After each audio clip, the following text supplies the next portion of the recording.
Les vraies voix Sud Radio, 17h-20h, Philippe David, Cécile de Ménibus. Bienvenue dans le jeudi.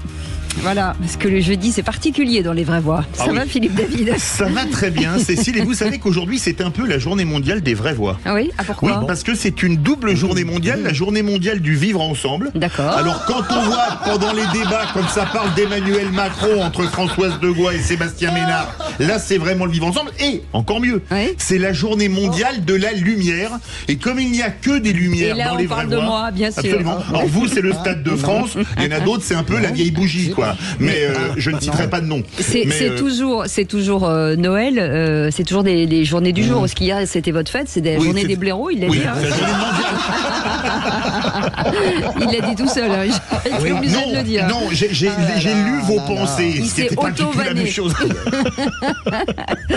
En tout cas, on est ravis de vous accueillir. Vous pouvez quand même dire, bande d'hypocrites, que c'est le meilleur jour de la semaine, parce que c'est la meilleure team de la semaine. On a dit le jeudi c'est particulier. Vous avez dit c'est particulier, vous n'avez pas dit c'est mieux. Mais c'est particulier, il y a quand même une magie dans le mot particulier. Voilà, c'est ça. C'est encore un euphémisme. C'est vraiment le règne de la faudercherie ici. Vous savez ce que c'est? La clarté dans la confusion, c'est ça. Comme c'est bien dit. Il y a quelques partis politiques qui sont d'accord. Bravo Philippe.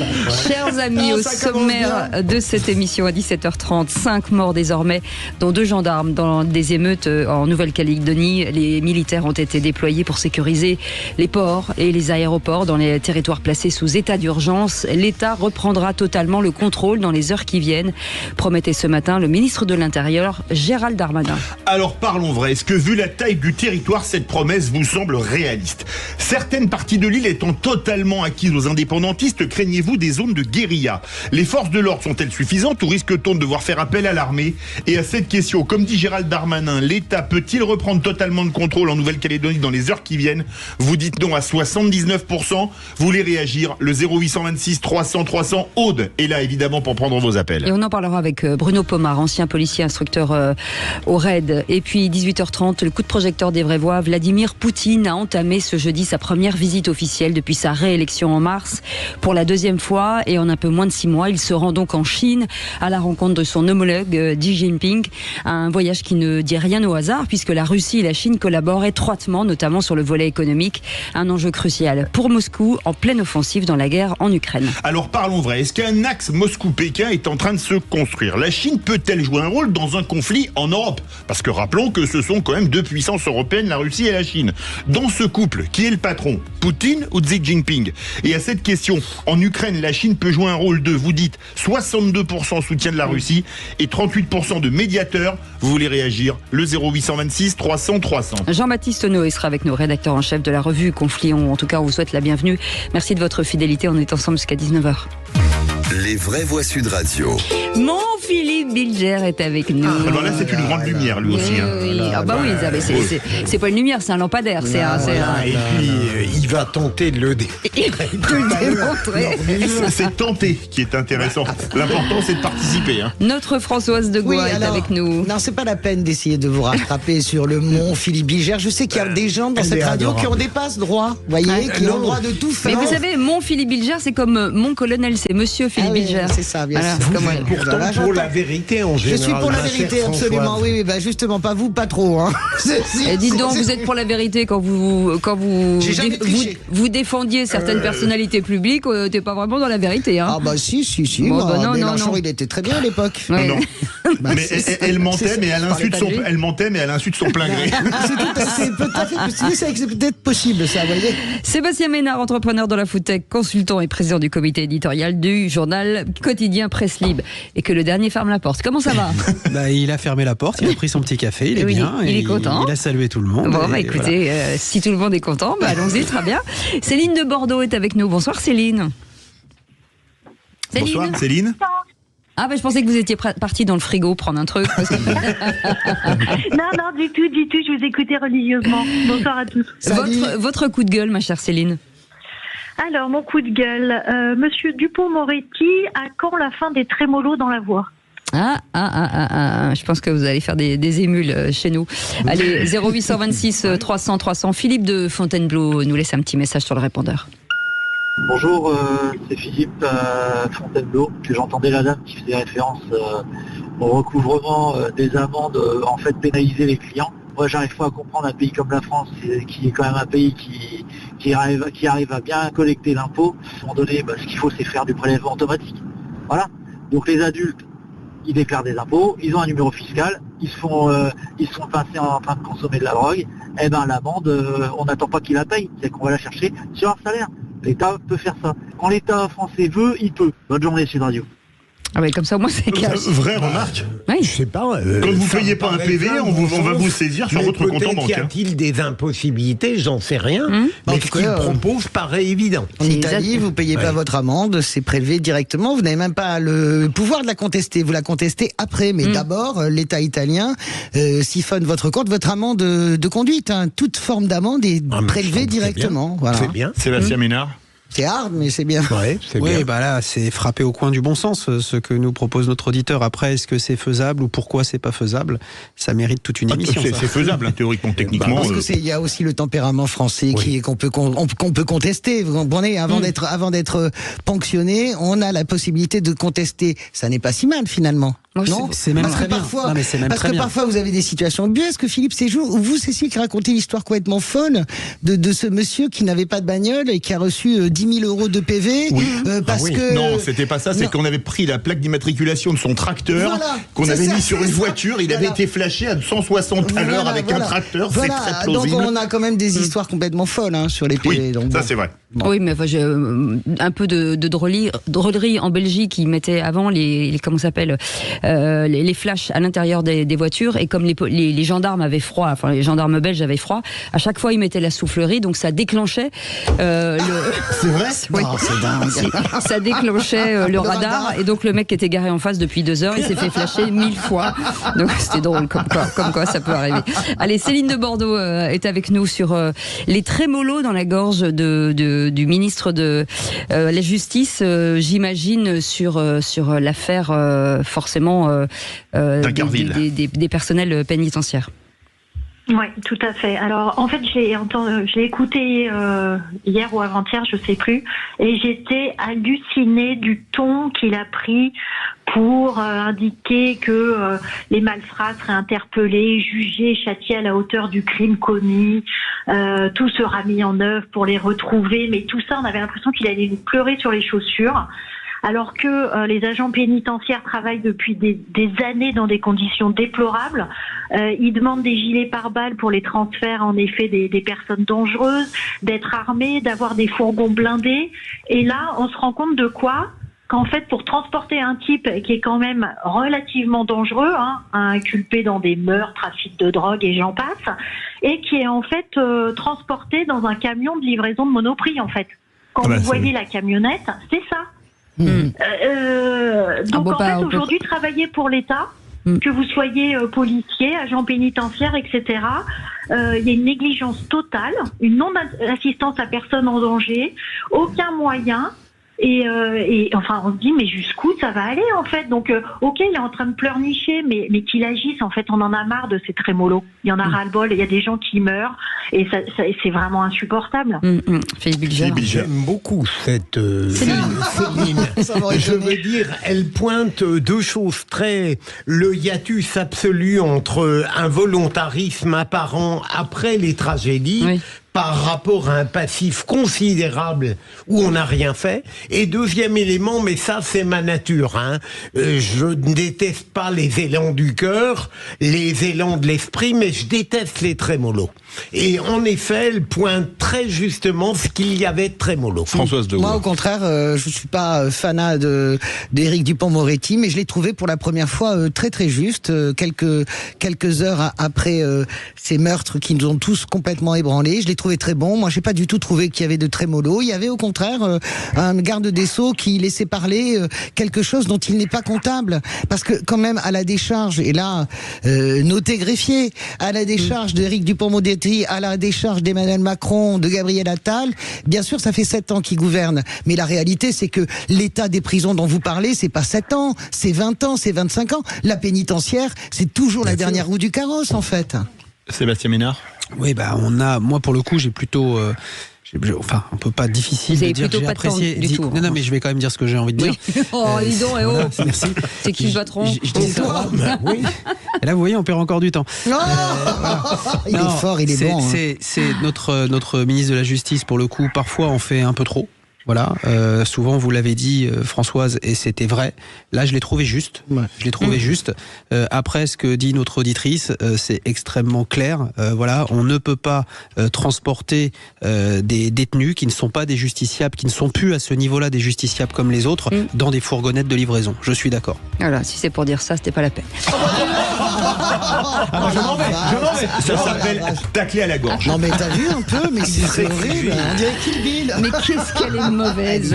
Allez, dans un instant, les 3 mots dans l'actu avec Félix Mathieu et le réquisitoire du procureur. Alors, le fait que les classements sans suite ne sont pas dus à une malfaisance de la justice en matière sexuelle. On en parle dans un instant et on vous aime, Sébastien Ménard, sachez-le. Merci.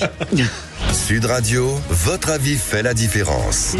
Les vraies voix Sud Radio, 17h-20h, Philippe David, Cécile de Ménibus. Eh ben, on est triste avec Philippe David parce qu'on est déjà jeudi, ça veut dire que demain c'est vendredi, ça veut dire que... Après-demain c'est samedi. Ok. Il n'y a pas que vous qui savez tacler en fait. Hein. Là, il vient de vous avoir, mais alors grand large. Ah ouais, et après-demain c'est dimanche, c'est ça. Dis-moi pas que c'est pas vrai. Ah bah non, mais là, c'est la journée des Lumières. Bah Qu'est-ce que vous voulez que je vous dise? Qu'est-ce que je vous dis? Alors là, c'est bien envoyé. Ça, je dois dire que... Sébastien Ménard est avec nous et heureusement, Françoise de Gaulle aussi. Et heureusement, et Philippe Belger est avec nous, bien entendu. Et tout de suite, dans un instant, le réquisitoire du procureur. En attendant, les 3 mots dans l'actu. De quoi parle-t-on dans un instant, Félix Mathieu? On va parler de ces émeutes en Nouvelle-Calédonie, de cette traque en métropole et puis de cette décision de la Cour d'appel de Paris, le non-lieu confirmé pour les gendarmes dans l'affaire Adama Traoré. En 3 mots, ça donne émeute, traque et appel. C'est le réquisitoire du procureur. Les vraies voix Sud Radio, le réquisitoire du procureur. Philippe Bilger. Et c'est sur les classements sans suite dans les affaires sexuelles que vous voulez requérir, monsieur le procureur. Oui, parce qu'à chaque fois que j'entends des personnalités emblématiques du féminisme d'aujourd'hui, elles n'échappent jamais à la dénonciation des nombreux classements sans suite qui ont lieu et elles laissent croire qu'en réalité les classements sans suite opérés par la justice dans ces violences sexuelles, agressions ou autres, résultent d'une espèce de volonté perverse de la justice qui ne tiendrait pas compte de l'importance de ces violences. Alors que le classement arrive en général parce que on n'a pas la certitude absolue du fait que la plainte de la victime est fondée, pertinente. En tout cas, elle n'est pas suffisamment assurée pour qu'on puisse d'emblée considérer qu'il faut poursuivre. Et donc, réclamer qu'on éradique tous les classements sans suite reviendrait à sacrifier l'administration de la preuve. Et ça, c'est exaspérant dans le féminisme d'aujourd'hui. Enfin, dans un certain féminisme d'aujourd'hui. Ouais, Françoise de Gaulle. Le féminisme, il se découte pas en morceaux. Moi, j'entends ce que disent... J'écoutais Muriel Réus hier, elle était en matinale chez nous, et elle demande une loi totale MeToo, et elle met en avant les filles, Anna Mouglagis notamment, la comédienne, le taux délirant de classement sans suite. Moi, je veux bien que vous étiez... Non, pas normal, on est à 80 ou 86% de classement sans suite. Mais qu'est-ce qu'il y a dans le classement sans suite, Philippe? Il y a l'idée que peut-être on peut pas poursuivre, mais il y a quand même une subjectivité du magistrat instructeur quand même là-dessus. Vous allez pas m'expliquer que sur l'ensemble des plaintes, il y en a 86% qui sont pas recevables. Ça veut dire que ou les femmes sont complètement mythos. Sont recevables, non, mais d'accord, mais vous dites le classement sans suite, Philippe, c'est on n'estime pas que, où se retrouve, et quelle est la bascule sur le moment où on pourrait estimer que. Et puis il y a également le fait que souvent les frais sont prescrits, donc on peut pas ouvrir. Et moi, je trouve que c'est un vrai sujet qu'elles ont raison dessus. Allez, 5 minutes pour Félix Mathieu. Mais moi, je vais dire que, indépendamment de ce sujet MeToo, le classement sans suite est un vrai problème. Moi, je le vois en tant qu'entrepreneur, on a souvent affaire à la justice. Voilà, on demande quelque part le soutien, le concours de la justice, et souvent des plaintes sont classées sans suite, alors que clairement, il y a des éléments pour pouvoir poursuivre et pour pouvoir se défendre. Mais on peut poursuivre sans condamner, Philippe. Qu'est-ce que ça coûte d'ouvrir une enquête? Non, mais en général, chaque partie trouve que le classement sans suite est choquant. Non, mais il faut que j'arrête, sinon je risque d'être trop long. Allez, tout de suite les 3 mots dans l'actu avec Félix Mathieu. Les vraies voix Sud Radio. 3 mots dans l'actu qui sont émeutes, traques et appels. Un millier de forces de sécurité supplémentaires et un pont aérien de ravitaillement vers la Nouvelle-Calédonie. Les émeutes y ont fait au moins 5 morts, 2 gendarmes et 3 jeunes Kanaks. 350 enquêteurs mobilisés pour traquer le commando meurtrier du fourgon pénitentiaire. Les surveillants mobilisés continuent à réclamer la baisse des extractions de détenus au profit des vidéoconférences. Et puis la cour d'appel de Paris confirme le non-lieu pour les gendarmes dans l'affaire Adama Traoré. La famille annonce un pourvoi en cassation. Les vraies voix Sud Radio. Situation toujours très tendue en Nouvelle-Calédonie. Un 2e gendarme est mort suite au tir accidentel d'un collègue. 3 jeunes Kanaks ont également perdu la vie, tués semble-t-il par des particuliers. Après 3 nuits d'émeutes, difficile de s'alimenter, de dormir, bref, de vivre, raconte Jean-Luc qui vit près du centre-ville de Nouméa. C'est particulier. On a plus de liberté comme avant. On fait attention à tout. Ils ont pillé les magasins, bien sûr. Et on est obligé de courir pour acheter un bout de pain. Et bon, le climat n'est pas normal. Témoignage recueilli par Clément Barguin pour Sud Radio. Le gouvernement annonce l'envoi d'1 millier de forces de sécurité supplémentaires en Nouvelle-Calédonie, en plus des 1700 effectifs déjà sur place. Le Premier ministre Gabriel Attal promet de rétablir l'ordre. Il l'a dit à l'issue du Conseil de défense et de sécurité nationale. Le président de la République a demandé la plus grande fermeté à l'endroit des pillards et des émeutiers. Une circulaire pénale sera donc publiée par le garde des Sceaux dans les toutes prochaines heures pour garantir les sanctions les plus lourdes. Nous avons pris des décisions relatives à l'approvisionnement logistique de la Nouvelle-Calédonie. Un pont aérien est mis en place pour évidemment ravitailler la Nouvelle-Calédonie des denrées et des matières absolument essentielles, garantir la continuité des services de soins et évidemment l'approvisionnement alimentaire de l'île dans les prochaines heures, les prochains jours. De son côté, le ministre de l'Intérieur, Gérald Darmanin, accuse l'Azerbaïdjan d'ingérence en Nouvelle-Calédonie, le territoire où par ailleurs le gouvernement interdit TikTok après la mise en place de l'état d'urgence, réseau social qui servait aux émeutiers ces dernières nuits. Et puis le 2e mot, traque, 350 enquêteurs sont mobilisés pour tenter de retrouver les membres du commando meurtrier. Commando qui a attaqué un fourgon pénitentiaire avant-hier pour permettre l'évasion d'un délinquant multirécidiviste. 2 agents pénitentiaires abattus. L'effroi, la consternation ne retombe pas dans la profession. Les syndicats reçus par le garde des Sceaux hier se disent mitigés face aux promesses du gouvernement pour améliorer leur sécurité. Certains ont maintenu les blocages. Il faut surtout limiter les extractions de détenus pour privilégier les visioconférences avec les magistrats, estime notamment Catherine Forzy, la secrétaire Force ouvrière justice à la prison des Baumettes à Marseille. Déjà qu'ils aient des véhicules mieux adaptés et blindés surtout, que les magistrats arrêtent de les convoquer pour un oui, pour un non. Des fois c'est pour rien, c'est pour leur poser une question. La visioconférence, elle existe. Ils s'en servent à quel moment? Jamais. Ils peuvent se déplacer aussi pour venir leur poser une question. La police le fait, pourquoi ils le feraient pas eux? Je pense que ça ferait moins de va-et-vient aussi. Trop de risques alors qu'on aurait les moyens de faire autrement. C'est comme les sorties pour les escortes médicales, où le médical nous dit c'est tout des urgences. Un mal de gorge c'est une urgence, donc il faut les sortir. Mais ils ont tous des téléphones, donc ils disent quand ils sortent ou pas. Des commandos, il peut y en avoir de partout aujourd'hui. Catherine Forzy de Force ouvrière justice au micro Sud Radio de Lionel Maillet. 3e mot, appel. Les magistrats ont confirmé le non-lieu des gendarmes dans l'affaire Adama Traoré. Oui, la famille Traoré d'ailleurs annonce ce pourvoi en cassation après cette confirmation du non-lieu pour les gendarmes qui ont interpellé cet homme noir mort en juillet 2016. Adama Traoré, devenu emblème des accusations de violence et de racisme contre les forces de l'ordre. La cour d'appel de Paris donc confirme ce non-lieu. Nouvelle étape judiciaire dans cette affaire très médiatique qui a donné lieu à beaucoup de manifestations derrière le fameux comité Adama et sa figure de proue, Assa Traoré, la sœur du défunt, famille qui va donc se pourvoir en cassation. Et puis on passe au rolling des européennes. Liste Glucksmann talonne de nouveau Valérie Ayé. 14,5% pour la liste PS Place Publique désormais dans les estimations, les intentions de vote. 14,5%, plus que 2 points donc derrière la liste Renaissance de Valérie Ayé à 16,5%. Jordan Bardella du RN reste premier à 32%. Toutes les autres listes sont à retrouver sur sudradio.fr. Le rolling IFOP fiducial pour Sud Radio, LCI et Le Figaro y est mis à jour tous les jours à 17h. Merci beaucoup Félix Mathieu. Allez, dans un instant. l'instant, le grand débat du jour. Émeute en Nouvelle-Calédonie. Le bilan est désormais de 5 morts. L'État prendra le contrôle dans les heures qui viennent, a affirmé le ministre de l'Intérieur. C'était ce matin. Parlons vrai. Alors, est-ce que vu la taille du territoire, cette promesse vous semble réaliste? Certaines parties de l'île étant totalement acquises aux indépendantistes, craignez-vous de véritables zones de guérilla? Les forces de l'ordre seront-elles suffisantes ou risque-t-on de devoir envoyer l'armée? Et à cette question, comme dit Gérald Darmanin, l'État peut-il reprendre totalement le contrôle en Nouvelle-Calédonie dans les heures qui viennent? Vous dites non à 81%. Vous voulez réagir? Le 0826 300 300. Et Bruno Pomar est avec nous, ancien policier et instructeur au RAID. Bonsoir Bruno Pomar, merci d'être avec nous. Est-ce qu'on peut parler d'émeute finalement ou de début de guerre civile? Je crois que vous avez tout dit, Cécile. Et une émeute plus qui s'approche de l'insurrection. C'est pour ça qu'on a envoyé l'armée. Oui. On en parle dans un instant, vous bougez pas. Merci d'être avec nous et merci de votre fidélité. On est ensemble jusqu'à 19h. Les vraies voix Sud Radio, 17h-20h, Philippe David, Cécile de Ménibus.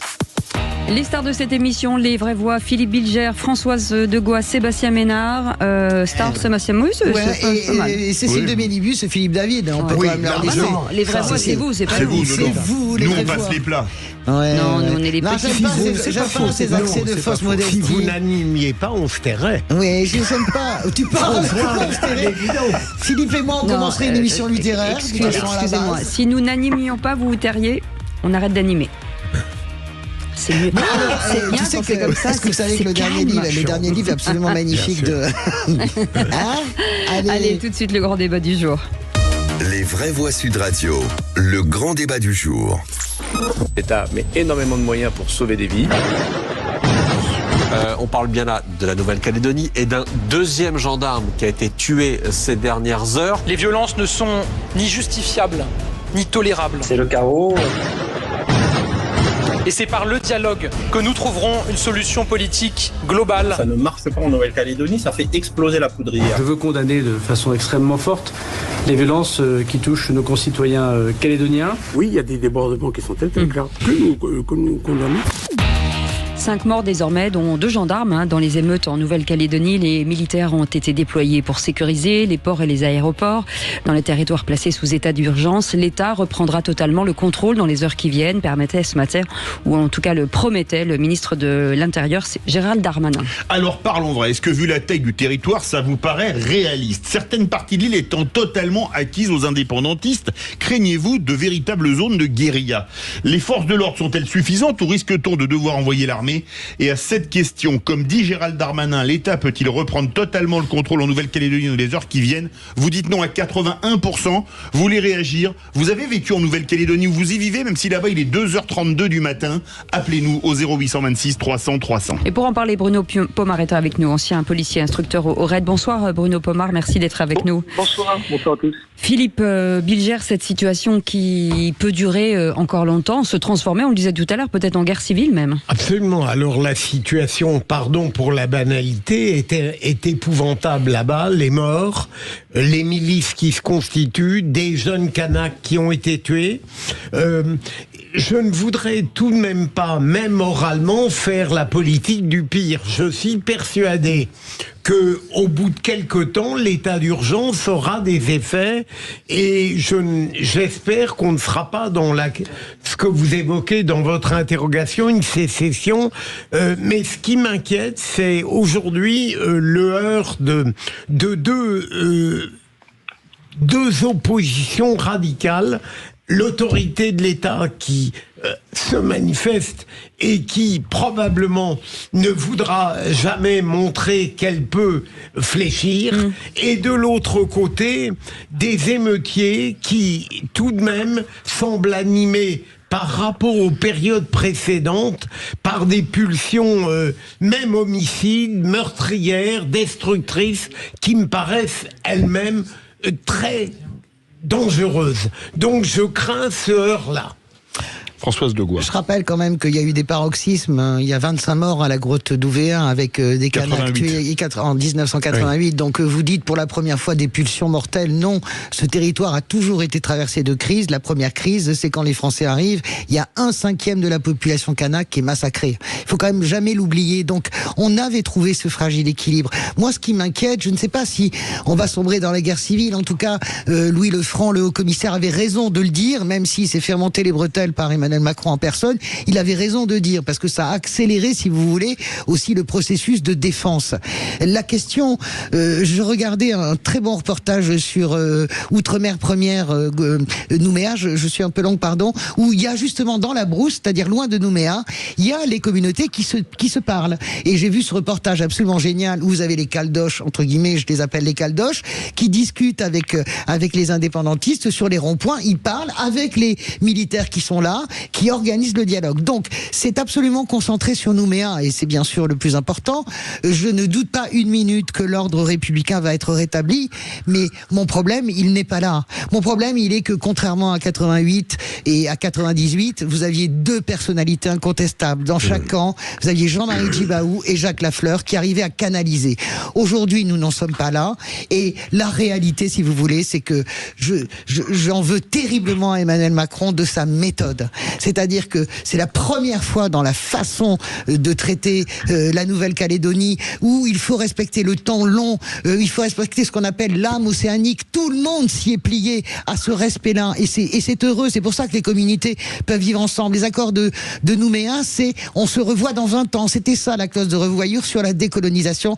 Emmanuel Macron a tout gâché, et je pense que il est pyromane et il est pompier. C'est-à-dire que il savait très bien. Je pense que il est plutôt presque dépassé par le chaos qu'il a provoqué. Il ne fallait pas faire ça. Je note quand même, Bruno Ponnard, qui a un œil très politique, le notera aussi.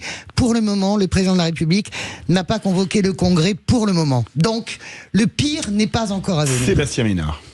D'aucuns diront que les feux sont mal éteints depuis une trentaine d'années.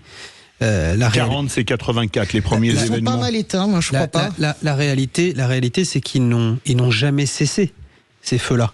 Ils n'ont jamais cessé, quelque part, de brûler une partie de la société kanak qui ne veut pas de ces accords.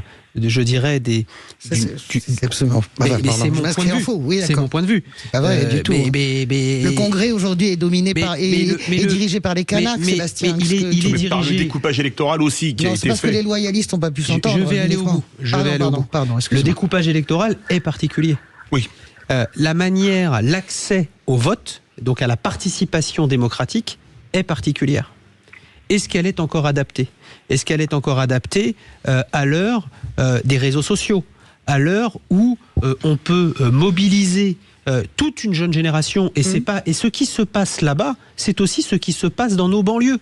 C'est-à-dire que aujourd'hui, la communication, elle est intuitive, elle est omniprésente, et j'ai envie de dire, elle permet de jeter de manière extrêmement rapide de l'essence sur des feux mal éteints qui sont des braises incandescentes depuis, vous l'avez dit, Philippe David, 40 ans. Voilà la réalité. Bruno Pomar, est-ce que on est dans les émeutes, ou est-ce qu'on va plus sûrement vers une guerre civile? J'étais tenté de dire, c'est très cash, une guerre ethnique quelque part. Écoutez, moi j'irai pas jusque-là, j'ai écouté avec attention Françoise et Philippe, et je resterai un petit peu plus modéré sur la réponse. Bon, moi j'ai connu ça parce que quand j'étais au RAID, effectivement, je suis parti en Nouvelle-Calédonie au moment des événements, et j'ai vu les violences qu'il y a eu pendant les manifestations, parce que j'ai fait la sécurité de Djibaou comme de Jean-Marie Lafleur. Jacques Lafleur. C'était Jean-Marie Djibaou. Absolument. Et effectivement, il y y avait des moments de violence extrêmes. On a eu 3 référendums consécutifs qui ont abouti au fait que les gens ne veulent pas de l'indépendance, on le sait. Ce qui est inquiétant effectivement à ce moment-là, c'est-à-dire aujourd'hui, c'est que à ce mouvement politique qui ont enflammé ce territoire pendant plusieurs décennies, lors des référendums entre autres, là on a cet élément supplémentaire ce sont la jeunesse, cette jeunesse qui est complètement déscolarisée, la jeunesse qui n'a pas de boulot, qui n'a rien à perdre surtout, et qui est aussi manipulée par des mouvements indépendantistes. Ça, j'en suis persuadé. Je pense au CCAT, entre autres, du comité de coordination d'action de terrain, qui a, à mon avis, et qui est mené par qui est manipulé aussi par les indépendantistes, a un pouvoir sur la jeunesse. Et ce qu'on voit là, effectivement, est exceptionnel. C'est pour ça, d'ailleurs, que l'état d'urgence a été déclaré et qu'on voit pour la première fois, c'est rare de la part d'un gouvernement Macron, déclencher l'armée pour pouvoir assurer la sécurité, ce qui est une très bonne chose, entre autres, parce que l'essentiel, c'est de sécuriser le port, les accès, aérodromes, etc. C'est tout à fait important, évidemment, et ensuite de mettre les forces de l'ordre en conséquent. Il y a plus de 2700 gendarmes CRS. Là, le seul loupé, je dirais, c'est qu'on aurait dû l'anticiper avant de faire ça. Bien sûr, voilà, évidemment. Bruno, vous qui connaissez bien la Nouvelle-Calédonie, est-ce que vous admettriez le point de vue de ces 3 anciens premiers ministres qui avaient mis en garde contre ce qu'apprêtait à faire le gouvernement en disant qu'il fallait toucher à ce territoire, je reprends une formule célèbre, d'une main tremblante. Est-ce que vous êtes d'accord sur cet avis ? Oui, encore une fois, je vous dis, on n'a pas su encore anticiper comme souvent malheureusement, et avant de faire quelques annonces que ce soit, qu'elles soient objectives ou pas, encore une fois, et je vois sur le côté purement ordre et sécurité, parce que c'est un peu mon domaine, c'est que si cette anticipation avait été faite, je pense qu'on aurait sûrement évité ce qu'on voit là, c'est-à-dire un brouhaha total, avec des groupuscules armés qui sont capables de tout, avec des gens qui se mettent à faire de l'autodéfense, ce qu'on ne voyait pas. Et savez-vous que, et heureusement qu'on l'a fait d'ailleurs, le fait de mettre l'état d'urgence, ça permet beaucoup de choses en termes judiciaires et autres, et en particulier des perquisitions. Perquisition, pourquoi ? Parce qu'il y a énormément d'armes sur le territoire. Des fusils de chasse, ça reste des harpons aussi, des harpons, beaucoup de harpons. Et des harpons, tout est possible. Donc voilà. Donc, l'état d'urgence et évidemment une armée qui intervient, c'est ce qu'on voit, c'est la première fois, on n'est pas loin de l'insurrection. Et je pense que nos forces de l'ordre, parce que vous savez que le préfet qui est en place, Lefranc, est un ancien militaire, donc il a une vision. C'est pas simplement. Il est très bien d'ailleurs, Louis Lefranc. Moi, je trouve qu'il a moi, j'aime beaucoup la façon qu'il a d'aborder les choses. Il est pas caricatural en plus. Il est pas du tout dans les méchants canaques contre les gentils blancs. Il est absolument pas dans ce discours délirant qui commence à arriver sur on veut tuer des blancs, etc.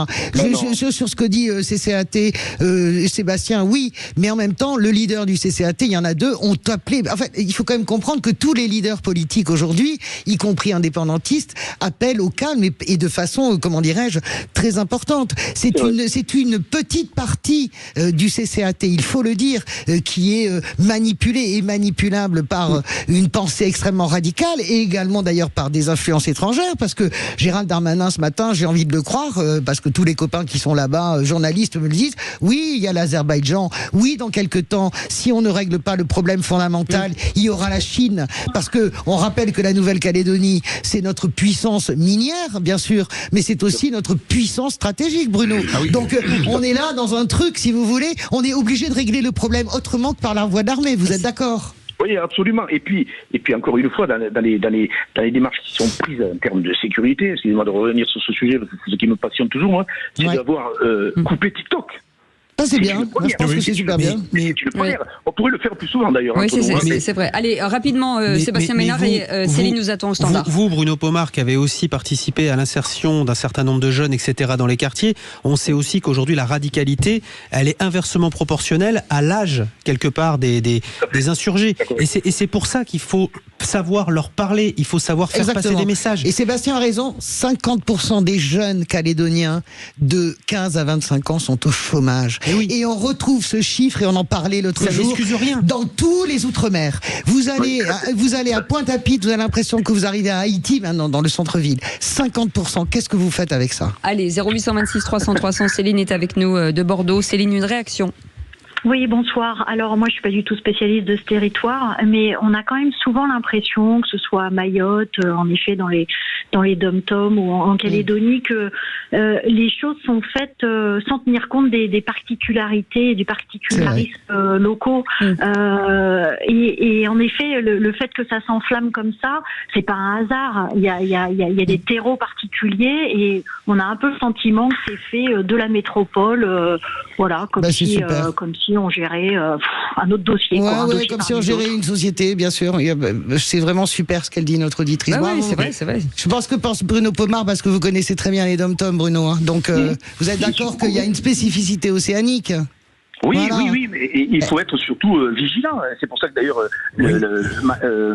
la Nouvelle-Calédonie est un haut commissariat. C'est un haut commissariat, un haut commissaire. Voilà, comme il y a eu Pisani à un certain temps et maintenant. Bruno, comme l'avenir, vous le voyez comment? Est-ce que c'est quelque chose qui peut finalement se canaliser assez rapidement, ou la flamme est partie? Et je pense que vous pensez que ça peut durer dans le temps. Surtout vu la taille de l'île. Oui, non, je pense que ça va être géré. On a quand même des forces militaires, des forces de police qui travaillent et qui savent parfaitement travailler sur tout ce qui est rétablissement de l'ordre, maintien de l'ordre, et les militaires sont là en appui derrière. Je pense que ça va se régler, mais au risque de mort, au risque de déstabiliser encore une fois ce territoire. Et ça c'est terrible. Et encore une fois, la jeunesse là-dessus est un peu là. Philippe Bilger. Pardon Bruno, il faut respecter les particularismes. Il n'y a pas 1000 manières de rétablir l'ordre, hein, c'est clair. Mais moi, Bruno, je ne vais pas vous faire aller sur le terrain politique, bien que vous soyez excellent là-dessus. Je le dis parce qu'on a souvent débattu ensemble. Objectivement, ok, on va rétablir l'ordre. On est tous à peu près d'accord autour de cette table que ça ne va pas dégénérer. Mais sous la contrainte. Sous la contrainte, exactement. C'est le problème, comme tout dans toute situation, c'est la sortie politique. Évidemment. Qu'est-ce qu'on fait tant que ce texte n'est pas retiré? Si jamais on rétablit l'ordre et que dans la foulée, Emmanuel Macron convoque le Congrès à Versailles, vous comprenez bien qu'il va y avoir un problème énorme. C'est évident. Mais le texte est pertinent. Non, mais je demande à Philippe. Ah oui. Qu'est-ce qu'il dit, Bruno? Qu'est-ce que vous dites là-dessus? Oui, pour l'instant, je pense qu'il faut le retirer, mais de toute façon, d'une façon ou d'une autre, il va falloir, François, permettre à ceux qui viennent habiter le Caillou, je suis d'accord. Entre guillemets, de s'insérer, de pouvoir voter. Je suis d'accord avec ça. On peut pas, et sans laisser les loyalistes, les indépendantistes de côté. Je sais que je suis d'accord avec vous, Bruno. Mais je crois qu'il faut, il faut parler, en fait. Il faut reparler. C'est de la négociation, c'est important de le faire. Merci beaucoup, Bruno Pomar, ancien policier instructeur au RAID. Vous auriez été avec nous en studio. Ça aurait été super. Vous auriez fait le qui l'a dit. Ça vous apprendra. Vous vous rendez compte qu'il a assuré la protection de deux grandes figures comme Lafleur et Chibaou. Bravo, je ne savais pas, Bruno. Hein. Ah oui, c'est un grand monsieur. La classe. Il n'a jamais protégé Françoise de Gaulle. Non, mais il n'a pas eu besoin. Je me protège toute seule. Les amis, 0826 300 300, appelez-nous pour choisir votre camp entre Philippe Bilger, Françoise de Gaulle et Sébastien Ménard. Et puis Céline, bien sûr, qu'on souhaite voir gagner. On l'embrasse, à tout de suite. J'ai peur. Sud Radio et Vraie Voix Sud Radio, 17h-20h, Philippe David, Cécile de Ménibus. Dans cette actualité un peu lourde, un peu de détente à 17h50 comme tous les jours, où là, on voit les vraies personnalités des gens. Les masques tombent, Philippe Bilger, Françoise de Gaulle et les autres. Et Sébastien Ménard, avec Céline. Céline, vous savez qui vous avez affaire? C'est le gang, c'est le gang là. Ouais, non mais elle a l'air très forte. Là, c'est leur double maléfique à qui vous avez affaire. Et puis Céline, on l'entend bien, elle a une très belle voix. Alors, elle a une très belle voix, elle est super structurée, elle est hyper logique, et à mon avis, elle est très à fond sur l'actu. Elle envoie du bois. Et il faut lui dire qu'on est et de mauvaise foi. D'accord. Et tricheur. Voilà, qu'elle le sache. Là, vous parlez pour vous. Hein. C'est pas faux. Non, excusez-moi. Nous, c'est nous qui trichons. Pardon, excusez-moi. On enregistrait ce qu'a dit Sébastien Ménard. Envoyez-le au fisc. Merci beaucoup. Allez, tout de suite, le quiz de l'actu. Les Vraies Voix Sud Radio, le quiz de l'actu. Allez, la première question, Céline, écoutez bien. C'est une question à 2 points sur le gendarme tué en Nouvelle-Calédonie. Jamais la République ne doit trembler devant les Kalachnikovs. Darmanin. Bonne réponse de Céline, le ministre de l'Intérieur. Qui c'est qui l'a dit à 3 points? Ce n'est pas un homme ou une femme politique. Il faut que la gauche comprenne que la sûreté ou la sécurité, ce sont aussi des droits de l'homme. Céline. Ah bon? C'est qui a dit ça? C'est un philosophe. Il écrit. Alain Finkielkraut. Non, mais c'est pas à vous. C'est pas à vous. Céline.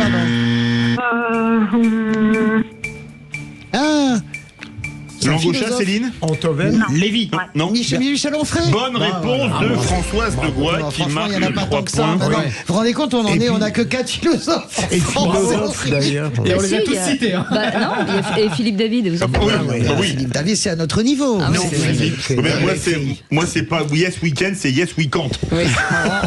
Magnifique. Philippe Bilger, on a la Qui c'est qui l'a dit? 2 points.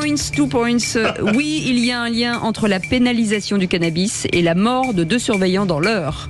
Marie Toussaint. Bonne réponse Elle de est forte. Céline. Ce matin sur Sud Radio, Céline. elle est trop forte. Non mais vous regarderez la vidéo, ils sont au bout du rouleau là. Attends, est-ce qu'on peut faire un décompte des points là? Soyez sympa. Eh bien écoutez, Céline 4, Philippe Bilger 0, Françoise de Gois 3, Sébastien Ménard 0. Oh là là. 4-0, 3-0. Allez, on y va, on perd du temps. Qui c'est qui l'a dit à 2 points sur la Nouvelle-Calédonie, Céline?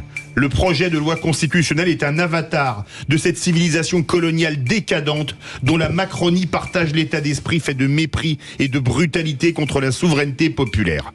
Arrêtez de faire Céline. des phrases. Faut y aller ou pas? Non. Fort. Non. Taubira. Mélenchon. Non. Baptiste de Panot. Non. Non. Ah, mais est-ce que C'est c'est le même parti. mais c'est Manuel Bompard. Non. Bompard. C'est Omanji. Non, c'est pas Omanji. Non. J'ai dit Mathilde de Panot Non. déjà. Clémentine Guettet. Non. Clémentine Coquerel. Non. Garrido. Non. Bon, écoutez, tout le monde a faux. Daniel Obono, c'était. Oh là là. On pense jamais à elle parce qu'on pense qu'elle n'est pas dans ce parti. Tellement elle est ailleurs, quoi. Quand je parlais de mauvaise foi. On aurait pu y penser. Ceci dit, c'est une bonne déclaration. Ouais. Les lumières étaient éteintes. Question qui c'est qui l'a dit à 3 points sur MeToo Cinéma. Les rumeurs transforment les victimes en corbeaux. Ah, c'est pas mal ça. Alors, c'est pas un homme politique ou une femme politique. Hein. Non, pas du tout. Attendez. Céline. Ça s'est passé au Festival de Cannes. C'est une actrice. Je sais, on sait qui c'est bon, je sais. Langauchat, c'est Godrèche. Bonne réponse. C'est moi qui l'ai dit Françoise de Gois en était un poil plus rapide. Un poil plus rapide. Quel bon exemple sur ma loyauté. Oh là là. Oh la vache. Oh là là, qu'est-ce que vous avez dit là? Céline, qui c'est qui l'a dit à 3 points?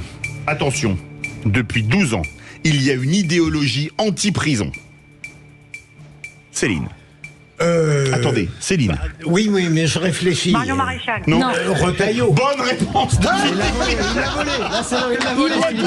l'a dit. Est-ce qu'on peut faire un tour des points là, s'il te plaît, pour savoir si on a... Alors, Céline 4 points, Philippe Bilger 3 points, Françoise de Gois 6 points et Sébastien Ménard porté disparu. Mais c'est bizarre, d'habitude c'est toi le meilleur. Bah ouais, mais il n'y a pas son portable. Hein. On a mis un brouilleur. Ah oui, non mais il n'y a pas Benoît surtout. Ouais, c'est ça. Oui, il voit plus parce qu'il ne peut pas lire. Il n'a pas de lunettes. Allez, 3 points, ma chère Céline. Les amis, 3 points.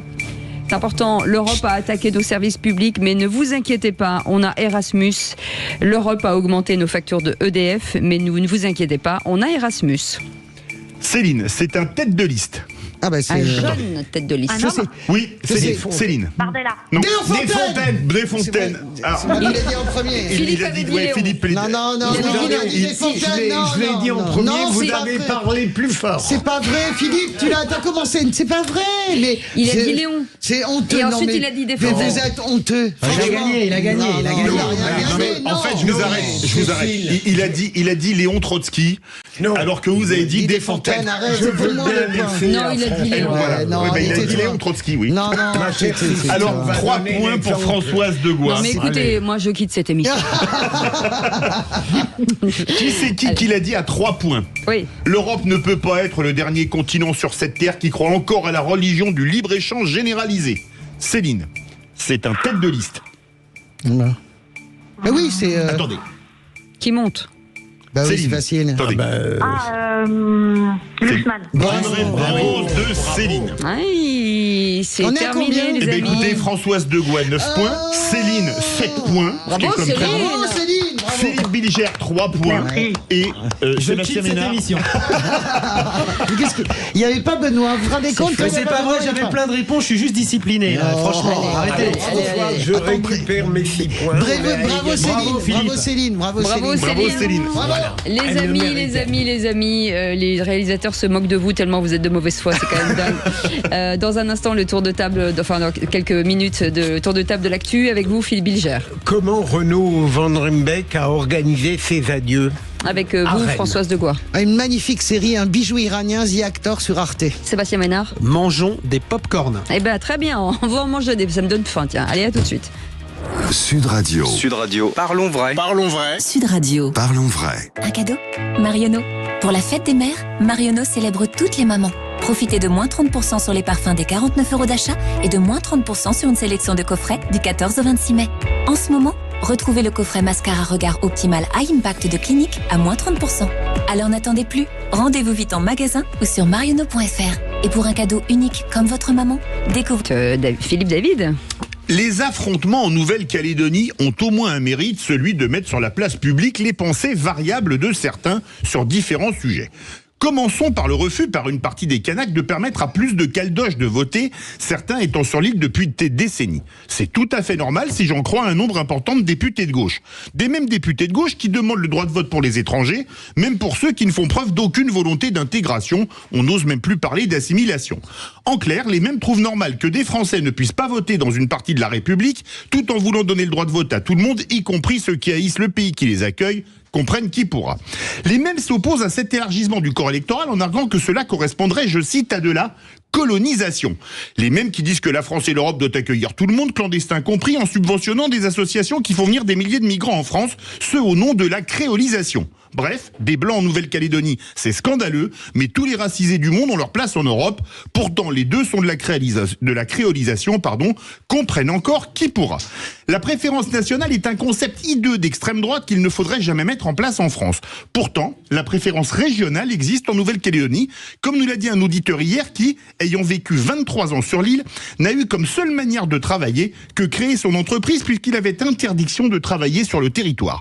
Bref, la préférence nationale, c'est dégueulasse en métropole, mais l'affaire en Nouvelle-Calédonie contre des métropolitains qui sont dans leur pays, c'est tout à fait normal, qu'on prenne toujours qui pourra. Je vais arrêter là cet inventaire à l'après-vert, mais je me pose une question.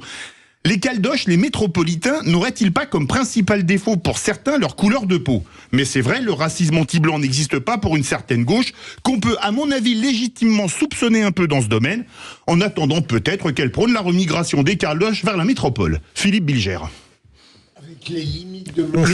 Avec les limites de mon savoir, hein, mon cher Philippe, j'ai trouvé votre coup de gueule très pertinemment et vraiment très bien. Vous, c'est du pamphlet, quoi, mais il y a beaucoup de justesse.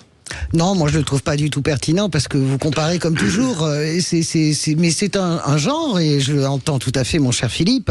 C'est un genre qu'on peut se donner, c'est un genre qu'on peut avoir, c'est un genre de plus en plus fréquent.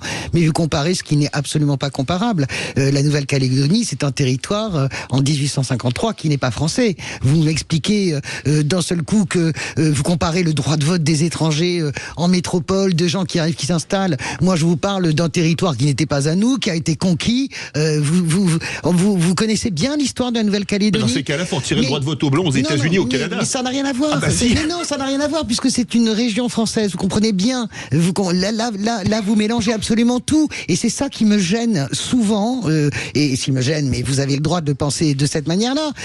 C'est ce qui me gêne profondément, toujours dans vos argumentaires. Vous êtes en train de comparer deux choses qui ne peuvent pas être comparées. On ne parle pas de préférence régionale. Ah bah si on ne peut pas travailler. C'est ce qu'a dit un auditeur hier. Mais il y a des tas d'auditeurs qui vous diront l'inverse. Si vous interrogez les populations kanak, et vous devriez les interroger, qui ne sont pas tous sur des barricades en train de tirer à fusil de chasse. Vous savez combien il y a de Kanaks en Nouvelle-Calédonie? Il y en a 120 000 et il y a 160 000 Caldoches, d'accord? C'est un tout petit territoire de 280 000 personnes. Vous comprenez ce que je veux dire? C'est un immense territoire avec deux communautés très précises. Quand vous parlez avec les Kanaks, ils vous expliquent l'incapacité, la discrimination qu'ils vivent, l'incapacité d'accéder à des postes de responsabilité, la discrimination dans l'éducation. Il faut entendre tout. Moi, je ne suis pas comme la France insoumise. Mais c'est un autre sujet, ça, mais non, mais c'est pas un autre sujet. Ça n'a absolument rien à voir. Vous parlez de préférence. Ressortir colonisation pour les personnes qui arrivent. Mais le problème étant que vous ne connaissez pas le dossier et les accords de Matignon et les accords de Nouméa.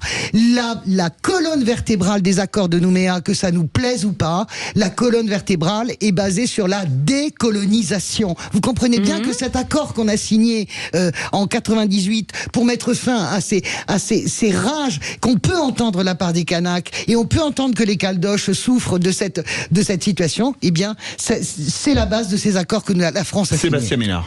Alors, moi je vais vous surprendre, mais Françoise de Gois, elle a complètement raison. Vous comparez, mon cher Philippe David, ce qui n'est pas comparable en même temps.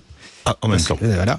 En même temps, en même temps, ce que vous, il y a de beaux restes. Hein. Ce que vous caressez intellectuellement, notamment quand vous parlez de la métropole et de ce qui se passe en France et en Europe, vous avez complètement raison. Voilà. Donc cette espèce d'apartheid institutionnel souhaité par les uns ou par les autres en France métropolitaine, vous avez complètement raison. De dire qu'il y a effectivement une discrimination, mais là je suis plutôt d'accord avec Philippe David, Françoise, qui consiste à dire à biaiser les règles du jeu en Nouvelle-Calédonie. Je suis complètement d'accord avec vous. Pour moi, c'est un homme, une voix. Voilà, mais en même temps, vous comparez ce qui n'est pas comparable. Et ce que dit Françoise sur cette singularité, cette temporalité océanique, cette singularité calédonienne, c'est vrai. C'est vrai. Voilà. Donc, on a aujourd'hui, modulo ce que je disais sur la jeunesse, qui est aujourd'hui un paramètre nouveau, qui est un paramètre nouveau en France, qui est un paramètre nouveau dans le monde. Et la Nouvelle-Calédonie, c'est une île, voilà, une petite île dans le monde qu'il faut prendre aussi en considération. Et voilà. Donc, merci Philippe David, parce que c'était plutôt bien amené, mais vous avez comparé deux trucs qui ne sont pas comparables. Allez, vous avez la parole, les amis. Vous avez la parole. Allez, c'est bon. On y va. Avec les pompiers qui étaient appelés à faire grève et à manifester aujourd'hui, une manifestation unitaire assez rare à l'appel de la plupart des syndicats de pompiers. Plusieurs milliers de soldats du feu ont répondu à cet appel. C'était à Paris pour réclamer une prime JO, mais aussi des embauches, plus d'effectifs, ainsi qu'une prise en compte de leur exposition aux polluants éternels. Les PFAS, leur matériel ne les protège pas contre certaines substances toxiques dans les produits anti-incendie, font-ils valoir. Bonsoir André Goretti. Bonsoir. Et merci d'être avec nous dans Les Vraies Voix sur Sud Radio, porte-parole et président d'honneur de la Fédération autonome des sapeurs-pompiers professionnels. Bon, c'est pas tous les jours qu'on voit autant de pompiers dans la rue et une telle unanimité syndicale. La colère est particulièrement forte dans vos rangs? Tout à fait, oui. Nous sommes sur un schéma assez particulier puisqu'il s'agit aujourd'hui de notre santé et du risque cancer avéré qui aujourd'hui touche plus particulièrement les sapeurs-pompiers. Les toxiques issus des fumées donc nuisent à notre santé et jusqu'à ce jour, aucun moyen n'a été rendu obligatoire pour protéger les sapeurs-pompiers. Qu'est-ce qu'on pourrait faire? C'est extraordinaire. C'est la première fois que j'entends cet argument. D'abord, tout le monde est derrière toujours les sapeurs-pompiers. Vous êtes une profession les plus aimées avec les agriculteurs, mais j'ignorais qu'il y avait ce risque toxique-là, notamment avec les polluants éternels sur les produits utilisés pour éteindre les incendies ou sur les fumées. Et comment s'en protéger? Non, tout est issu des fumées d'incendie, des particules, des produits bien sûr qui conduisent à la combustion et qui viennent soit se déposer sur nos tenues, soit être inhalés lorsque nous sommes en situation de déblaiement, l'après-feu. Et il faut absolument que nos équipements de protection individuelle soient pris en charge en termes de décontamination, qu'il y ait des protocoles donc, qui soient mis en place et qui soient surtout respectés. Quand un gouvernement s'engage sur un guide de bonne conduite plutôt que de légiférer pour rendre obligatoire tout ce scénario, c'est là que ça ne va plus pour nous sapeurs-pompiers. Mais je suis d'accord avec Françoise, pourquoi tout à coup maintenant j'ai l'impression qu'on n'en a jamais entendu parler de ça. Ou alors on n'a pas bien écouté. Qu'est-ce qui tout à coup, c'est quoi? Notre fédération réclame un principe de parallélisme avec les autres pays. Mais ce qui nous avait été avancé jusqu'à maintenant, c'est que les fumées françaises étaient différentes des autres pays. Ah bon? Vous deviez faire un billet là-dessus. Excusez-moi, mais c'est une théorie fumeuse. C'est une vérité.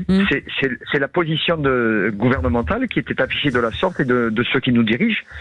C'est de nous dire, mais les analyses n'ont pas été encore conduites au niveau de la France, donc laissez-nous le temps d'effectuer nos recherches pour pouvoir prendre en charge, alors que aux États-Unis, au Canada, en Suède, en Belgique, dans d'autres pays, il y a très longtemps qu'on se préoccupe de la santé de sapeurs-pompiers. Et principalement, le grand nombre de sapeurs-pompiers qui ont été touchés aux États-Unis, c'est après les tours jumelles. Eh ben merci en tout cas André Goretti d'avoir été avec nous, porte-parole et président d'honneur de la Fédération autonome des sapeurs-pompiers professionnels. On a appris des choses. Ah ouais, vraiment. Et on est avec vous. Merci. Moi j'assume, je suis avec vous de tout cœur. Moi j'ai ma carte. Toujours la meilleure de la classe. Gna gna gna. Allez, on fait une petite pause et on revient dans un instant. À tout de suite. Sud Radio. Dans ce studio, Philippe Bilger, Françoise Degois, Sébastien Ménard, Philippe David. Je ne sais pas pourquoi elle dit ça. La jeunesse de cœur, la jeunesse d'esprit, la vivacité, la force vitale. Ce qui est intéressant, c'est de jeter et d'en faire ce que vous voulez. Le plus jeune, c'est Sébastien Ménard. Quelqu'un a dit, quand on aime, on a toujours 20 ans. Lorsqu'on parle de jeunesse de cœur, c'est inquiétant. On est au crépuscule. Vous voyez, ça fait débat. Vous voyez, comme quoi, ça fonctionne. Allez, tout de suite, le tour de table de l'actu des vraies voix. Oh, dites, je vais envoyer les actualités. Vous venez les voir dans la cabine? Je vais vous raconter une histoire pas banale. Et vous me racontez pas votre petite journée? On a assez perdu de temps comme ça. Le tour de table de l'actualité. Comme Françoise, je m'en lasse. Vous pouvez pas raconter la petite journée. C'est qui d'ailleurs? C'est quelle actrice? C'est celle qui jouait dans 10% là. Je vais vous dire. Je vais vous dire. Super. C'est dans Kaamelott en fait. Philippe Bilger. J'ai vécu un début de journée assez éprouvant parce que je suis allé aux obsèques de Renaud Van Riebeeck à Rennes dans l'église Sainte-Mélène. Il avait tout organisé avec l'accord évidemment de son épouse et ils ont eu la permission de faire au sein de l'église, le curé l'ayant validé avec l'accord de l'évêque, quelque chose qui n'était absolument pas religieux. Il y a eu évidemment les hommages familiaux et le reste c'était en quelque sorte des morceaux de musique magnifiques joués par certains de ses amis, Laurent Cabasso, des violoncellistes, et c'était très très émouvant de voir, d'entendre ses enfants et d'entendre ces morceaux de musique. Il n'y a rien de tel que la musique pour faire pleurer même le cœur le plus sec.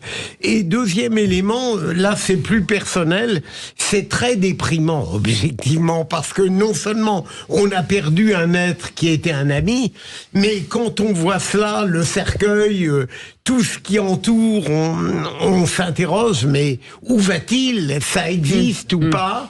Et on a tendance à se dire, au fond, et soi-même, dans combien de temps on y va, quoi.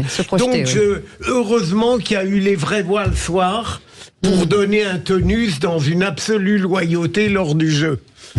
Voilà. C'est beau ce que vous dites. Très émouvant, c'est magnifique parce que la mort de chacun nous ramène à nos propres morts et où est-ce qu'on va? Bon, après chacun choisit ce qu'il a envie de croire. Voilà. Mais c'est vrai que par ailleurs, juste un mot sur Van Riebeeck. Moi, j'ai été assez admiratif quand même de ce magistrat. Je sais que vous l'avez très très bien connu. Pour moi, il représente l'intégrité et la justice absolue. Et c'est voilà. assez unanime quand même. Sur lui. J'aimais beaucoup ce monsieur qui avait l'air assez modeste, avec ses petites lunettes. Il avait toujours un ton extrêmement sérieux, et c'était la terreur aussi des politiques, certes, mais j'aimais beaucoup cet homme. Sébastien Ménard. A priori. Pardon, Sébastien, l'un de ses frères a écouté les émissions récentes et il a été très touché par les éloges qu'on lui a donnés le jour de sa mort. Ah, c'est bien. Moi, je suis un peu comme vous, Philippe Bilger. J'aime les moments de recueillement qui sont personnalisés et qui nous rappellent que on est à un moment où on parle de quelqu'un qui a vécu, quelqu'un qui a aimé, quelqu'un qui a été aimé, quelqu'un qui a été entouré. Et moi, il me revient souvent la responsabilité de prononcer l'oraison funèbre, etc.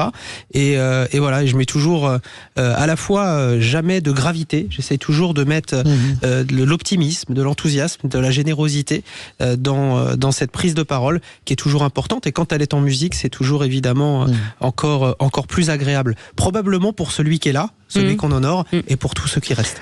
Je rebondis sur ce que vous dites. Est-ce que vous êtes enclin à préparer vos obsèques? Moi, je n'y pense pas du tout. C'est-à-dire qu'il y a beaucoup de gens qui, effectivement, anticipent, préparent tout comme si c'était une cérémonie à laquelle ils allaient assister. Bah, pour le coup, oui. Alors, c'est une très bonne question, Cécile. Moi, je n'y aurais jamais pensé. Ouais. Je suis aux antipodes, même si on peut prendre des dispositions tout de même qui ne relèvent pas de l'organisation. Mais un jour, j'ai assisté à une très belle messe d'une sobriété absolue faite en l'honneur de mon ami Thierry Lévy, qui à côté de ça fait une cérémonie juive. Mais je me suis dit, tiens, j'aurais rêvé d'une messe comme ça, et peut-être que j'irai dans ce sens-là, si vous me le permettez. Ouais. C'est plus tard. Oui, plus tard possible. Non, mais je pense que ça vient avec l'âge, en fait. Je pense que ça vient avec l'âge, avec le fait aussi probablement qu'on a des enfants.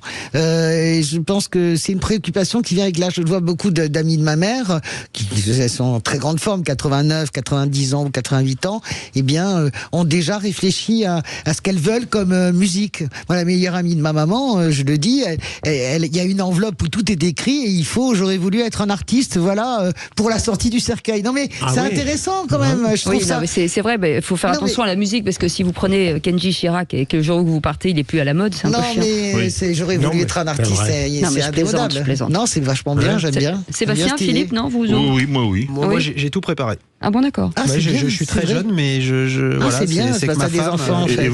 Ma femme, c'est tout ce que moi, je suis juste dans la réflexion de dire, je vais tout préparer pour que ce soit moins lourd pour les autres. C'est exactement ça l'esprit. En vérité, c'est ça l'esprit. J'ai connu quelqu'un qui avait absolument tout réglé. Elle est morte. Et les autres n'ont eu aucun souci. C'est formidable. Voilà. Bon, pardon, j'ai digressé un peu. Je vais aller vite parce que je parle d'une série. Vous savez que mon amour pour Arte et puis pour les séries, eh bien, j'ai découvert une merveille. Hier, on était à la maison, on a découvert une splendeur qui s'appelle The Actor, qui est une série iranienne. Absolument, c'est un bijou. C'est l'histoire de 2 acteurs paumés de Téhéran et qui se battent pour survivre et pour être reconnus comme des grands acteurs. Alors, c'est une plongée également dans la société iranienne, loin des caricatures qu'on peut avoir avec dans cette société où il y a des ultra riches, bien sûr, des gens qui ont des maisons. Alors, on est dans des paysages absolument époustouflants. On est plongé dans la vie quotidienne iranienne. On sort complètement des caricatures réelles, d'ailleurs, mais chiites, religieuses. On est vraiment dans la vie. C'est porté par 2 acteurs. C'est drôlissime. Écoutez, si vous avez vraiment quelque chose à regarder ce week-end, jetez-vous sur The Actor, c'est sur la plateforme Arte et ça permet de parler de l'Iran. Dans les vraies voix, nous sommes les amis des Iraniennes et des Iraniens qui se battent et on leur envoie notre cœur encore à nouveau. J'embrasse ma Mariam. Combien d'épisodes, Françoise ? 8 épisodes. Et ces 2 acteurs, ils sont beaux. On le regardera. Je vous assure, écoutez, c'est très drôle et c'est très intelligemment fait. Enfin, c'est perse. Voilà. Comment vous dire ? Un peu lent. C'est même persan. Non, non, même pas. Même pas. Et on peut dire, Françoise, que c'est le service public parce que Arte, c'est un peu le service public et dans la mesure où c'est actuellement beaucoup critiqué le service public. C'est bien vous mais Arte va se développer encore parce que Arte connaît un succès phénoménal sur sa plateforme, justement grâce à la qualité de ses documentaires et de ses séries qu'elle produit. Voilà, j'entends des gens qui vont passer le week-end tout seuls devant la télé, regarder 8 épisodes. Je vous assure, c'est formidable. Rien à voir avec The Artist. Non. Allez, Sébastien Ménard, dans quelques instants pour votre tour de table de l'actualité, on parle de quoi ? Des pop-corn, on va manger des pop-corn. Très bien, écoutez, vous avez intérêt à les balancer parce que moi j'ai faim. Allez, à tout de suite. Les vraies voix Sud Radio, 17h-20h, Philippe David, Cécile de Ménibus. Autour de la table, Philippe Bilger, Françoise Degois, Sébastien Ménard avec Philippe David, on est ensemble jusqu'à 19h. Le tour de table de l'actu de notre Sébastien Ménard. On va manger des pop-corn, vous l'aviez promis Sébastien Ménard. On va manger des pop-corn et qui m'a donné l'idée de manger des pop-corn, c'est une figure de l'audiovisuel public, même s'il y est plus, qui s'appelle Julien Cohen, qui était le brocanteur avec les lunettes bleues, qui était dans une émission où on devait estimer les objets des Françaises et des Français. D'accord. Et Julien publie un truc sur les réseaux sociaux. Il dit, il y en a marre des dark kitchen, donc il y en a marre de ces gens qui commandent par Uber Eats, etc., qui ne vont plus dans les vrais restaurants, qui consomment la culture cachée derrière leur téléphone sur les plateformes de streaming, etc., etc. Et au début, je me suis dit, mais quel est cette espèce de Roland Philippe Daviste un petit peu... C'était mieux avant. J'assume totalement, merci. Et en fait, il a à peu près le même âge que vous, mon ami Julien Cohen. Et donc 40 ans. Et je me suis dit, Je me suis dit, en fait, ils ont raison. Et Julien prend l'exemple du cinéma. C'est quand même beaucoup plus sympa. Et hier, donc après l'avoir lu sur les réseaux sociaux, entendu sur les réseaux sociaux, je suis allé moi-même faire ce que je fais peu, c'est-à-dire que je suis allé au cinéma. Donc je suis allé au cinéma, sur les grands boulevards, à Opéra. J'ai acheté des pop-corn, j'ai pris une boisson, j'ai été voir un super film, et je peux vous assurer que c'est pas tout à fait la même sensation que de le regarder sur sa tablette, le regarder sur son téléphone, ou même le regarder sur son écran à la maison. Parce qu'il y a une interaction. Il y a eu une interaction avec l'ouvreur et l'ouvreuse qui étaient à l'entrée du cinéma. J'étais content d'acheter mon ticket. J'étais content de regarder avant d'y aller la bande-annonce. J'étais content de consommer mes pop-corn. J'étais content d'écouter ce que mon voisin de droite et ce que ma voisine de gauche étaient en train de parler, de raconter avant le lancement des bandes-annonces, des publicités et du film. C'était La Planète des Singes. J'allais le voir, c'est très sympa. Enfin bref, voilà. C'est pas de la grande culture, mais ces moments-là, qui sont finalement des moments extrêmement simples. J'ai parfois le sentiment, quand je vois mon gamin de 16 ans et demi, qu'on passe quand même à côté de tous ces vrais petits bonheurs que nos amis Philippe Daviste nous parlent souvent avec nostalgie. Mais donc, Philippe Bilger, vous allez souvent au cinéma. Oui, s'il s'agit de défendre le cinéma, vous avez raison, Sébastien, c'est incomparable par rapport à le fait de regarder. Mais paradoxalement, moi j'aime, comme je suis sauvage, j'aime parfois rester chez moi, voir des films, parce que j'évite justement le bruit des gens qui mangent, j'évite ces gens qui parlent, rien ne m'énerve. Ce que je dis, Philippe, c'est que c'est une ode à la vraie vie, aux vraies rencontres, aux vraies interactions. Moi, j'ai des copains qui montent des dark kitchen, des chaînes de dark kitchen. Qu'est-ce que sont les dark kitchen aujourd'hui? C'est des restaurants en fait dans lesquels vous pouvez pas rentrer, où seuls des livreurs peuvent aller chercher des repas qui viennent vous livrer. C'est une révolution dans l'industrie de la restauration, mais je pense qu'on passe à côté de ces interactions humaines. Moi, je pense qu'une chose n'empêche pas. Alors moi, je suis pas comme vous. Moi, j'achète jamais. Je commande chez des restaurateurs. Moi, je suis pareil. Si je mange à la maison, c'est chez des restaurateurs. C'est absolument que je connais bien et dans lequel je vais dîner. Je suis d'accord avec vous. Moi, j'ai aucune passion particulière pour le cinéma. Philippe le sait parfaitement. Moi, je suis resté au cinéma italien de Mastroianni. Puis je n'ai aucun plaisir à aller dans les. Je ne ressens pas cette fébrilité, sauf quand il faut voir des grands spectacles. Je me souviens de ma joie à avoir été voir Le Souvenir des Anneaux, par exemple. Là, je suis resté complètement scotché. Vous voyez, c'est pas un blockbuster, c'est plus que ça. Mais aller voir une comédie où les gens rient, décalés, mais vraiment ça m'ennuie. Ou alors j'adore amener les mômes. J'adore amener les mômes à voir Le Roi Lion. Je pense qu'on l'a vu 9 fois ou 10 fois. On est heureux de les voir. Là, voilà, ça c'est le grand bonheur. Après, mais vous avez raison dans ce que vous dites sur ces plaisirs. Mon plaisir serait plutôt d'aller au théâtre ou à l'opéra. Mais c'est tellement sucré, salé, popcorn. Je suis honnête avec vous, je devrais être plus salé, mais je suis plus sucré. Non, mais c'est le meilleur, le popcorn sucré, il a raison. Caramélisé. Non, le salé, c'est trop pour les dents. Arrêtez, j'ai faim. Non, vous n'avez pas, vous êtes 18h35. J'ai oublié d'amener des trucs. Non, mais vous n'avez pas le droit de faire ça, c'est interdit, c'est totalement interdit. Ne donnez pas à manger. Allez, vous restez avec nous. Merci pour ce sujet, Sébastien Ménard. Dans un instant, le président chinois Xi Jinping qui reçoit Vladimir Poutine à Pékin et salue une relation propice à la paix, Philippe. Oui, alors parlons vrai, un axe Moscou-Pékin est-il en train de se construire? La Chine peut-elle jouer un rôle sur un conflit qui se trouve en Europe? Dans ce couple, qui est le patron, Poutine ou Xi Jinping? Et à cette question, en Ukraine, la Chine peut jouer un rôle de médiateur ou de soutien à la Russie. Vous dites à 59% de soutien à la Russie et à 41% de médiateur. Et Jean-Baptiste Noé est avec nous, rédacteur en chef de la revue Conflit. Bonsoir, merci d'être avec nous, Jean-Baptiste Noé. Est-ce que l'Ukraine peut faire réellement confiance à la Chine en matière de paix? Non, l'Ukraine est du côté, la Chine du côté de la Russie et pas vraiment du côté de l'Ukraine. Allez, on en parle dans un instant. Soyez les bienvenus. 0826 300 300, ce numéro, c'est pour débattre avec nos vraies voix du jour. À tout de suite. Sud Radio. Les vraies voix Sud Radio, 17h-20h, Philippe David, Cécile de Ménibus. Bienvenue dans les vraies voix avec Philippe Bilger, Françoise Degois, Sébastien Ménard et vous au 0826 300 300. Merci de nous écouter, vous êtes de plus en plus nombreux et ça nous fait chaud au cœur. Il y a même quelqu'un qui a demandé un autographe à Philippe David. Alors c'est pour vous dire... Non, pas un autographe. Non, vous avez demandé quoi? Non. Vous payez l'addition, oui, c'est pas pareil. Et moi un selfie dans des endroits improbables. Philippe en Alsace, moi en banlieue. Non, moi c'était en Lorraine. Et vous avez fait des selfies, Philippe Bilger? Bilger. En disant, on vous écoute sur Sud Radio. Un certain nombre. Ah, c'est drôle, j'adore. Non, mais sur Sud Radio, moi, c'est la première fois, vraiment. Pour Sud Radio, c'est la première fois. Sébastien Ménard, vous faites des selfies, vous? Avec vous, oui. Oui, c'est vrai. Vous faites non, mais on a le droit de dire des choses quand ça fonctionne vachement bien. Non, mais c'est incroyable, on est super contents. On vous remercie parce que sans vous, on n'existe pas. Donc voilà. C'est aussi important de le dire. Non, mais c'est vrai. Bah oui, moi, sans le public, je ne suis pas celle que je suis aujourd'hui.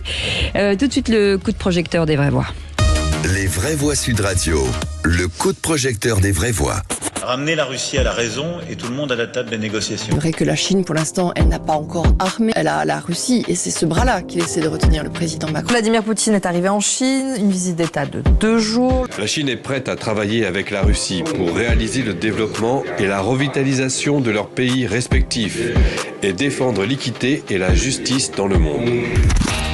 Et Vladimir Poutine a entamé ce jeudi sa première visite officielle depuis sa réélection en mars pour la 2e fois, un peu plus de 6 mois. Il se rend en Chine à la rencontre de son homologue Xi Jinping, un voyage qui ne dit rien au hasard. Russie et Chine collaborent étroitement, notamment sur le volet économique, un enjeu crucial pour Moscou en pleine offensive dans la guerre en Ukraine. Alors Philippe. parlons vrai, un axe Moscou-Pékin est-il en train de se construire? La Chine peut-elle jouer un rôle dans un conflit qui a lieu en Europe? Dans ce couple, qui est le patron? Poutine ou Xi Jinping? Et à cette question, en Ukraine, la Chine peut-elle jouer un rôle de médiateur ou de soutien à la Russie? Vous dites à 59% de soutien à la Russie et évidemment à 41% de médiateur. Et Jean-Baptiste Noé est avec nous, rédacteur en chef de la revue Conflit. Merci d'être avec nous. Philippe Bilger, ce bloc finalement Chine, Moscou, Russie face aux Occidentaux peut faire peur. Oui, mais il y a quelques mois, Sud Radio, légitimement, avait déjà questionné la relation entre la Chine et la Russie.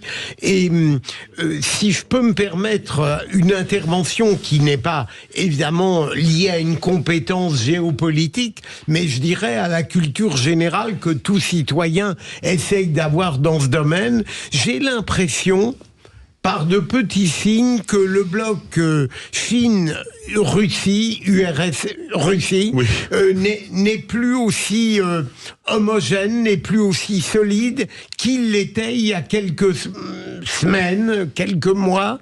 Je ne veux pas dire par là que la visite du dictateur chinois en France ait été tellement couronnée de succès que le président Macron ait pu instiller quelques idées de pacification, mais il me semble que on ne peut plus, comme hier, parler aussi précisément, avec tant de conviction, d'un bloc totalement homogène. Françoise Degois. D'abord, moi je pense qu'il n'a jamais été homogène et je ne suis pas du tout d'accord avec Philippe Bilger.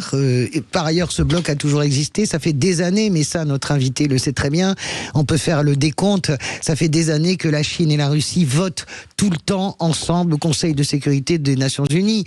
La Chine et la Russie se sont rapprochés depuis bien longtemps à travers bien sûr l'organisation des BRICS et je suis pas du tout d'accord avec Philippe. Je pense que ce que j'ai vu sortir de la réception de Vladimir Poutine, des ors qui ont été mis à disposition pour le recevoir à Pékin, il faut aller à Pékin là où vous êtes reçu, il faut voir qu'est-ce que c'est la pompe chinoise, c'est quelque chose d'extrêmement impressionnant. Je me souviens avoir accompagné François Hollande, c'est écrasant même, c'est-à-dire que vous êtes, et là c'est vraiment, il y a un intérêt évidemment de la Chine par rapport à la Russie. La Chine a toujours eu une stratégie de puissance d'équilibre, ne voulant pas en gros se mêler tout à fait du concert du monde. Là, ça a complètement changé avec Xi, justement avec la présidence de Xi. Donc, je ne suis pas d'accord avec vous, Philippe. Je pense que ça n'a jamais été homogène parce que ce sont des concurrents, mais que jamais ils n'ont été aussi unis.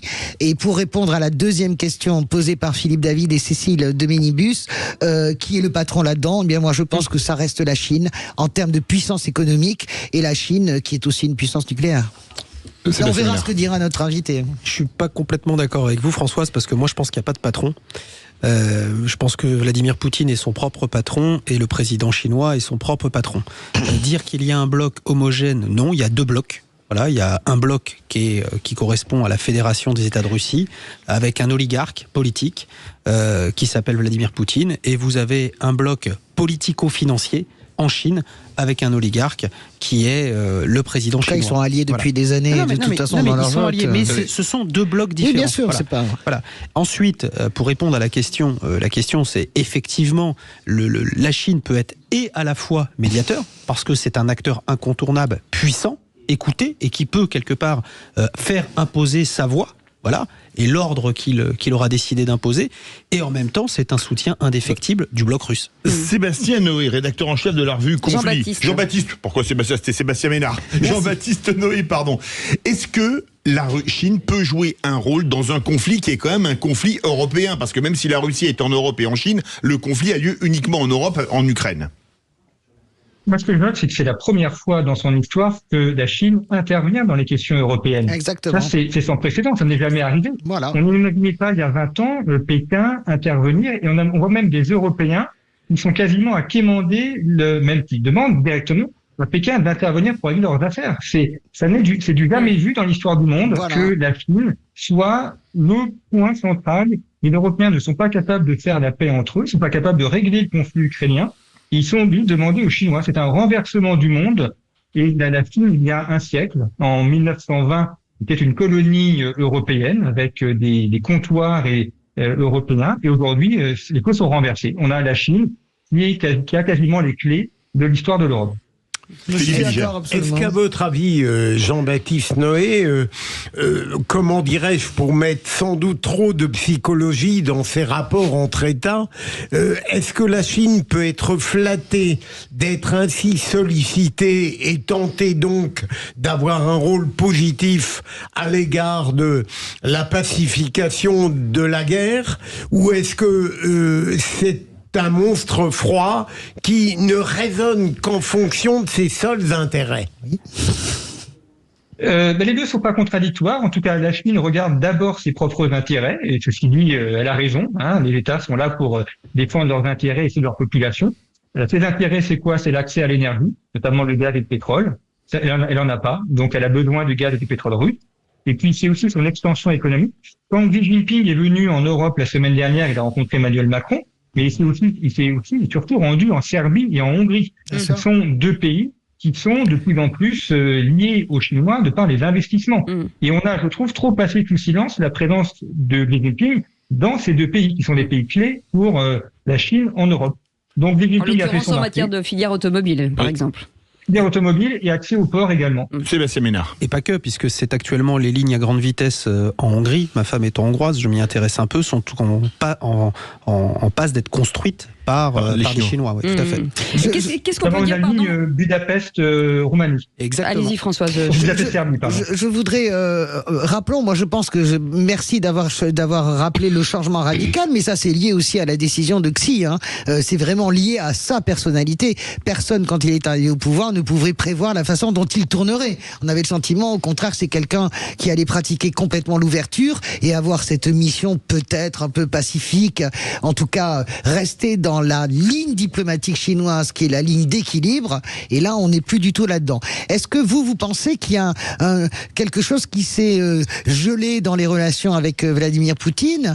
Moi je ne le crois pas une minute. En tout cas dans ce que j'ai vu, quand on connaît l'importance dans tous les pays et en Chine, l'importance accordée au protocole, vous avez vécu des arrivées protocolaires présidentielles, je suppose, honnêtement, la façon déjà dont Poutine est accueilli, ça dit tout du lien avec le président russe sur des intérêts, c'est pas un lien affectif. Ah oui, je suis d'accord avec vous. Il a reçu, il a mis vraiment les petits plats dans les grands. Il l'a reçu comme un chef d'État de très grande importance. Le décorum est extrêmement important dans les relations internationales. Ça donne quand même une image davantage de grandeur, évidemment, que Xi Jinping dans les villages pyrénéens. On est quand même sur quelque chose de beaucoup plus important. Jean-Baptiste Noé, juste parce qu'il nous reste quelques secondes, c'est les 60e anniversaire de cette relation l'amitié franco-chinoise. On peut croire en quoi, en fait, avec la Chine, du côté de la France? D'abord, c'est important pour les Chinois. Ils cultivent quand même cette histoire, le fait que De Gaulle soit un des premiers à les avoir reconnus.